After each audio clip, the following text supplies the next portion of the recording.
Never mind, don't question God, because right when I said that, my camera cut off. Never mind, don't question God. And I'm catching feelings, baby.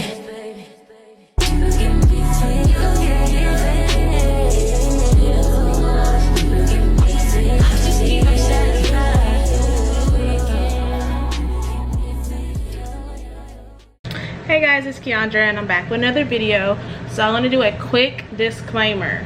Number one, my air is going to be on because it is hot in my house and I am in front of this hot ass window, so disregard my air in the back. And number two, I think I have ADHD, so these little chit chats, sometimes I get off track, but I promise I'll get back on track. But just disregard those. If you don't like a chatty patty, because Lord knows I can talk, then this might not be the video for you. But it's just something I really want to talk about and get off my chest. So yeah, if you want to see me do my makeup and talk, then stay tuned. Alright, I can't even talk. Okay, let's rewind. Okay guys, so I am getting ready to go to a birthday dinner for my cousin. I got like 30 minutes. So I've already done my hair. I just need to curl this front piece. But I just wanted to talk to you guys about some stuff. Also, this isn't gonna be a makeup tutorial because I do my makeup the same way.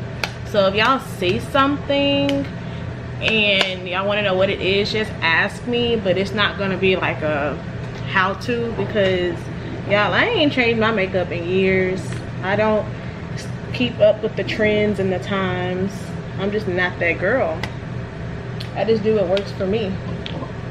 So yeah. And then trying to see what else. I don't know. I think that's pretty much it to all of my disclaimers. Alright, so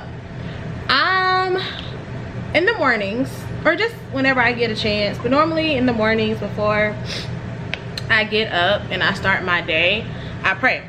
And I like to, instead of just praying about things that I got going on or whatever, I usually show gratitude first. So I thank God for my home, I thank God for my job, I thank God for my car, I thank God for my friends and family. You know, basically get everything out the way that I'm thankful for before I start complaining and asking God for things, because I feel like when you show gratitude, it shows God that you are grateful for the things you have so that he can keep blessing you with more. That's not the only reason why I do it, but I mean, just imagine you doing things for people and every time they talk to you, they're asking you for something, but they never thank you for the things you've already done for them. So I like to treat God how I like to be treated, if that makes sense. So in my little talk this morning of me talking to God, I kind of broke down a little bit because I was just like, you know, God, I just listed a list of things that I'm grateful for, and I'm still unhappy and I still feel unfulfilled in a way, and and because of that I feel almost ungrateful. And it's like I never want God to think that I'm ungrateful for the things he's done and provided for me, but it's like I'm just not happy. And I used to think that I was unhappy because I was single. And I was like, well, maybe I'm just lonely. Maybe it's not so much being unhappy, but I'm just lonely. But I actually realized the other day, I actually like being alone. I prefer to be alone, because when people do hit me up and want to see me and want to do things with me, I don't ever want to do it. So I was like, okay, so it's not like a lonely thing. But for me, I feel like I have I know for a fact I am hyper independent, and I think that I'm hyper independent because I'm hyper independent when it comes to men. I'm hyper independent because the men in my life aren't reliable, like none of them. My grandpa was me and my dad were, okay, let's start. Me and my dad were really, really close, and now we're not. So he's a non-factor. Like, literally haven't talked to him in like a year. So I don't have like a father figure. And then the next person in line would have been my grandpa. My grandpa died about 6 or 7 years ago. and that's been kind of hard. And then I had my stepdad, and he died 2 years ago. So, and then I have my uncle, but like my uncle is, I don't want to say he's not a father figure to me, because when I was born, he was like a teenager. So like we've always had like a older sibling kind of relationship, so I don't really look to him as a father figure.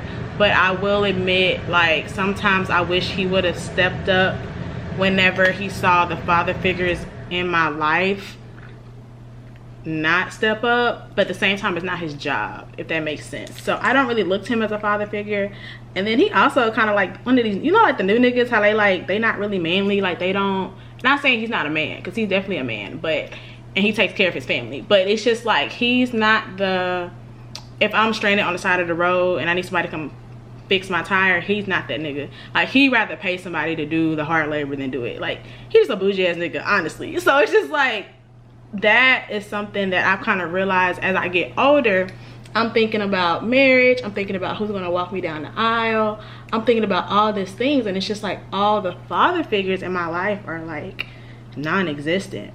So when it comes to dating men, it's not like a, I get the whole daddy issues thing. I don't think it's like a, if it's daddy issues then okay, but because you know how some people like have daddy issues and they become hoes, like it's the opposite for me. It's more so I become hyper independent, and it's just like I want to tone that down. I want to be softer. I want to submit and you know, just be feminine, but it's like I can't, because there's so many situations to where I've tried to, and I've been let down, or I've been just literally just left. Like, people just walk out of my life. So that's something like I've been kind of struggling with, because I'm like, okay, I'm 30, and I know, like, it's so funny because when I did my birthday, the video that I posted on my birthday about turning 30 and things I learned in my 20s, I was so scared to turn 30, and like honestly 30's been lit, but at the same time it's just like, like I just feel like I'm in like my rebranding era, I think. And when people aren't, because I have control issues, and I think it's like a trauma response, when people aren't going by the playbook that I wrote in my head, it just makes me sad. And I think that I've been sad a lot lately because I'm trying to plan this life for my future, and I'm still trying to figure out if I even want kids. And I personally feel like I can't bring kids into this world until everything else is perfect to how it needs to be in my head, but things ain't going the way it's supposed to be in my head. I know it's a lot, and maybe y'all understand, maybe y'all don't, I don't know. But so for me, it's more so like I really like want to well, let me go back. So I was talking to my grandma actually last night, and I was like, Granny, if it don't happen by 32, like, you ain't getting no great grandkids. And my great grandma was like, please have a baby before I die. My grandma's 70, and I was like, okay, well, I really want to do it because I really want them to experience, y'all know I talk about my grandma a lot, and I feel like my parents aren't gonna do the things that my grandparents did for me. Like, my grandparents were very, very active in my life, and I also think it's because my parents had me young. Maybe that's why they weren't the best.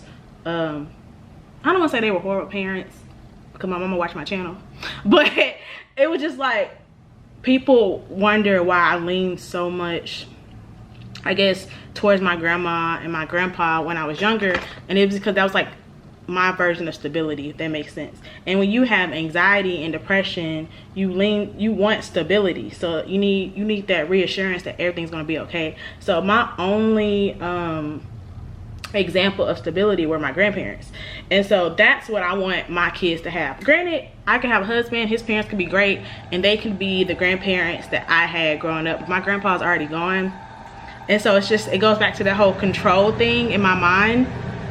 I want them to have the type of grandparents I had. So while my grandma's still alive, I want to give her, you know, a great grandchild. But it's just like, the men ain't the same. Like, they're not courting, they're not Did they get in my shirt? Oh, it didn't. They're not courting. They're not. And then the ones that are, like, I don't know. Like, if I could give y'all, if I could tell y'all, like, the men I've dealt with, y'all would be like, oh, okay, we understand. But it's like, I don't want to overshare because we know how that goes. So back to my point of children. I was telling my grandma, I was like, yeah, I just don't see it for me unless it happens in the next 2 years. And then she was just like, I mean, you know, you know, she didn't really have much to say because it's my body, but it's just kind of like, dang, like, I could sense that, you know, I know that my grandma wants the best for me, but at the same time, I really do want to give her grandkids. All her other sisters, like, because all my cousins have kids, so like, well, not all my cousins, but a lot of my cousins do. So her sisters are already great grandparents, and they, you know, they spoil them, and it's to the point where my grandma spoiled them too, because she ain't got no great grandkids, and she ain't gonna get none anytime soon, the way that things are going. But I feel bad, and I feel bad as the oldest daughter, as the oldest grandchild, that I'm not providing my family with that experience. Even my mom, I know my mom wants grandkids too, and it's just like, I feel like sometimes when parents want grandkids because they want to do over with how they raise their kids. But I now know that a lot of the things that my mom did to us, or the way our relationships was when I was younger, is because of the toxicity and the people in our lives and the relationship that she was in. And so now that, you know, she's free from that, I think me and her have a better relationship now, to where I could actually probably see her being like an actual good grandparent. But I say all that to say, another reason why I was kind of like scared to have kids was because of my mental health. And I feel like my mental health is not in a healthy state to raise somebody else. I feel like, and I don't know, I just feel like if I'm crying every day and the baby crying, like, we're just gonna be crying together. Like, I know it's not that simple, and I know, like, when you have kids, like, things change and people change, but it's also a lot of people who don't change. And I just really feel like I'm gonna be the person that don't change. I've talked to people who have kids, and they'd be like, girl, hold off as long as you can. They always say, like, I love my kid, but if I could take it back, or if I could go back, or if I could wait a little longer, I would. And I've just never, you know, I don't know anyone. I mean, and if it doesn't apply to you, then that's fine. But I'm just saying, me personally, I don't know anyone who's just like, oh my God, I love my kid, I want to have 50 million more. They're just like, yeah, you know, I love my kid, but if I could have waited. Or they'll be like, oh, I love my kid, but, you know, parenting is hard. Especially with the men that I've been dealing with. And so then it comes to, okay, well, choose better men. Choose better men. How do you choose better men when men switch up? Like, I always go for people who I deem equally yoked to me. So I date men that went to college. I date men who don't do drugs. I date men who believe in God. Men, like, I go to church. I date people who I have things in common with, you know. And then it's like, you go in, and 3 months down the line, it's like it's always the 3-month mark, everything falls apart. And it's just like, bro, you was this nigga this whole time. Like, you were this is how you were this whole time. And you really, and like, niggas will really just have you fooled. And it's just kind of like, what do you mean date better men? Like, I thought he was a better man. Like, it's not, we purposely, at least for me, I don't purposely go after men who I know are gonna dog me, cheat on me, or whatever. It just kind of happens. And so I know I was watching a recent Poor Minds episode. If you watch Poor Minds with Lex and Drea, go watch like their latest episode. And they did a podcast with the lady from the Lovers and Friends podcast, and Lex was very, very vulnerable about her toxic relationship that she was in last year, because she's not in it no more, and how she felt like she was just saying how it was toxic because, you know, and how it like ruined her mental health and stuff, and she talked about cheating or whatever, and how it just killed her confidence.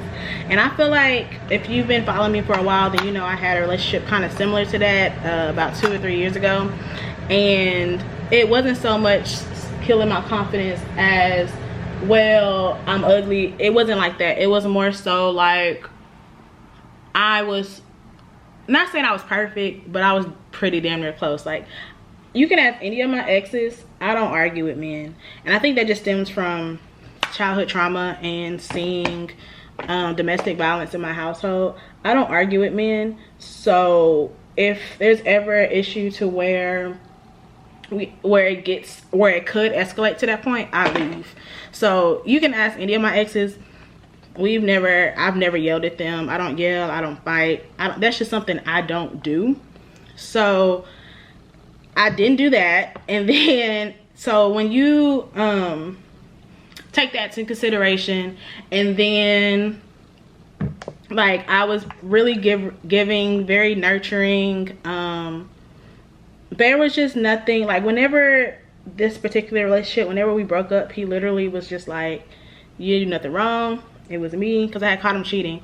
Like, you didn't do nothing wrong, it was me, blah blah blah. And I could not wrap my mind around it. Like, I could not make myself understand how if you have someone who's beautiful, who's successful, who doesn't ask you for anything, like I'm not saying I was perfect, but I definitely was not what he was used to, clearly. And I didn't understand like why we didn't work out, and why he would cheat on me, and why he would lose the best thing that ever happened to him, and blah blah. Like, it was just like, that's what it was. And that's just not to toot my own horn, but I just know he never gonna find better than me. And even if he's still with that girl, she not better than me. Because the things that he dealt with in that situation is things that I would never do. I would never do to someone. So for you to still entertain that, I just have to fall back and be like, well, that's what he's used to, and everybody don't want better, you know? So I say that to say, that's nothing, not to make this about him or her. It was just more so like, why couldn't I not move on? And I realized that I couldn't move on from that, not because I still had feelings or anything, because that's definitely not the case, but more so because I'm scared that's going to happen again to me, and that I'm going to fall madly in love with somebody, and then 3 months later they're going to be they're going to turn into their true selves, basically, and hurt me like he did, basically. So yeah, so when Lex had opened up about the infidelity in her last relationship, and then plus like being in your 30s and not wanting kids and stuff, I was like, okay, I'm gonna make this video, and I'm gonna just kind of give my take on it and my side on it. And basically, I'm learning now that a lot of my fears just come from control issues.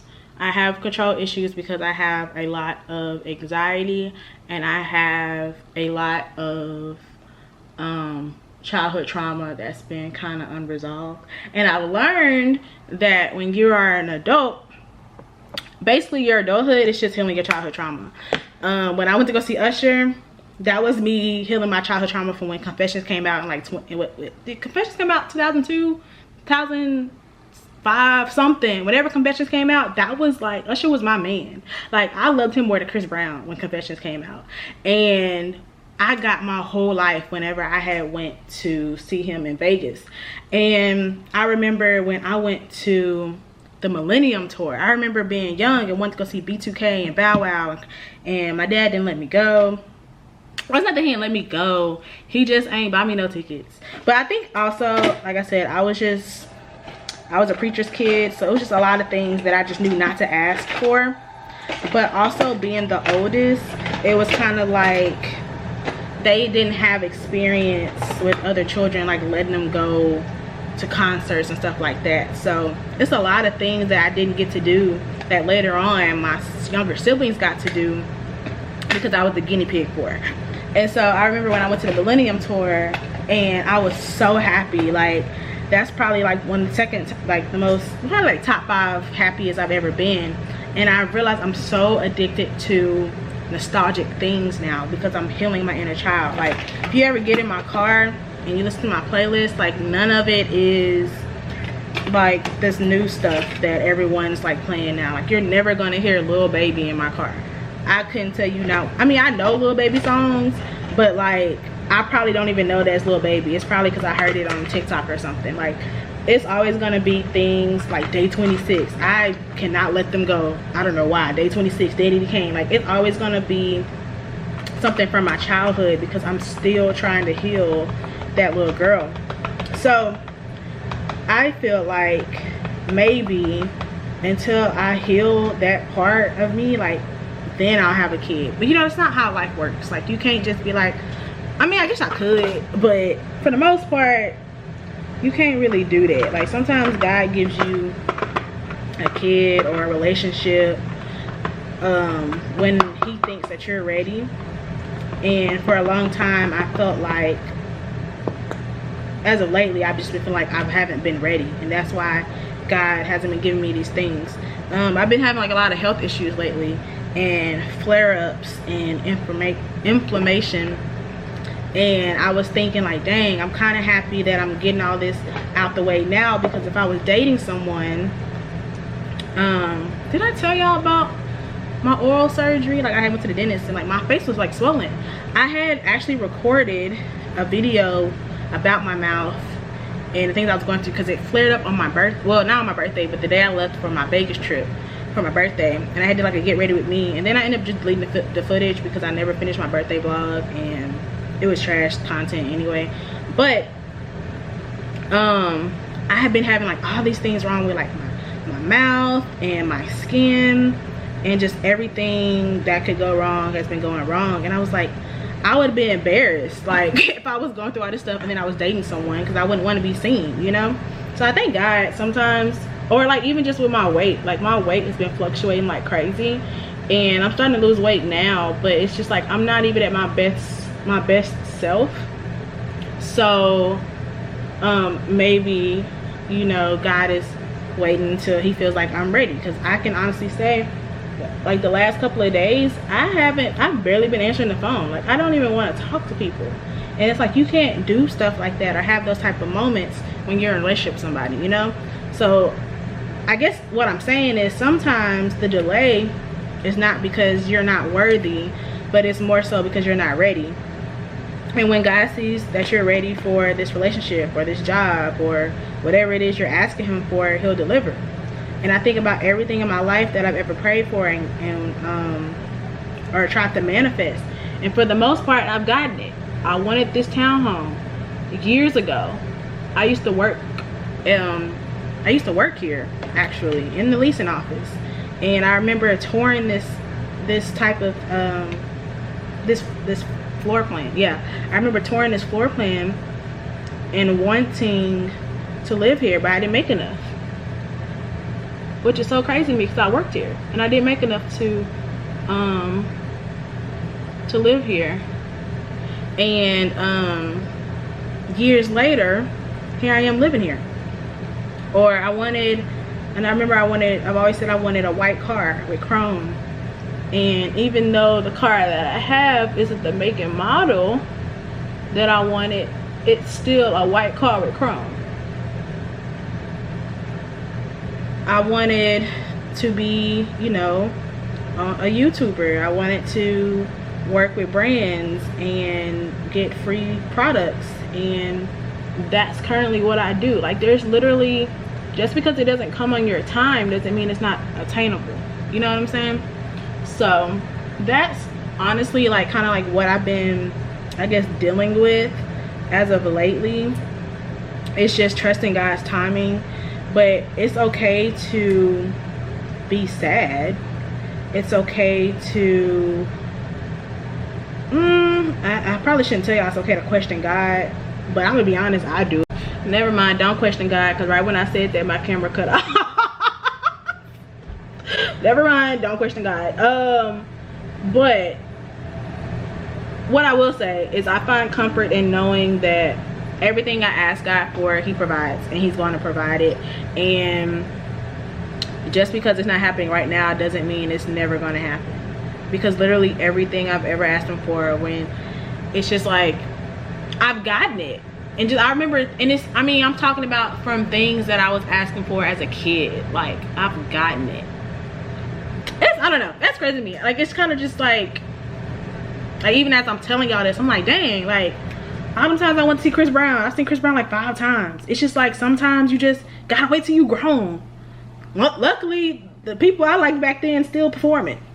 I just gotta see Beyonce. If I see Beyonce, I'm good, because Michael Jackson already dead. But that's the only person I want to see is Beyonce, and hopefully I'll make that happen soon too. So it's just like you just gotta be patient, I guess. I don't know how we got on the course off topic. Well, I already told y'all in the beginning of the video, y'all know I just be talking sometimes, and I'm really just venting, and a lot of this is just to make me kind of feel better, because I was like crying earlier because I was just like, God, I just feel so ungrateful. I feel so ungrateful. I feel like and I don't want him to be mad at me. I don't want him to take away anything that I have going for me. Like, that's just how I was really just feeling. And I was talking to my friend about it, and she was like, nah, I totally get it. Like these niggas are trash. And it's just like, man, at what point did we stop blaming niggas? Like, I just really feel like I hate when I get on Twitter and I log in, there's always a fucking gender war. And it's just like, I know some of you niggas in real life, y'all do not act like this in real life. Like the same niggas that be like, fuck hoes, get money, all on Twitter, be in the DMs trying to take me out. Like, it'll be niggas like talking about how they hate dark-skinned bitches online and then be in my DMs. Like, stuff like that is crazy to me. And so once I realized that, like, you know, social media is just simply just entertainment, you know, things were better for me, and I didn't take most things personally anymore, especially when it comes to the internet.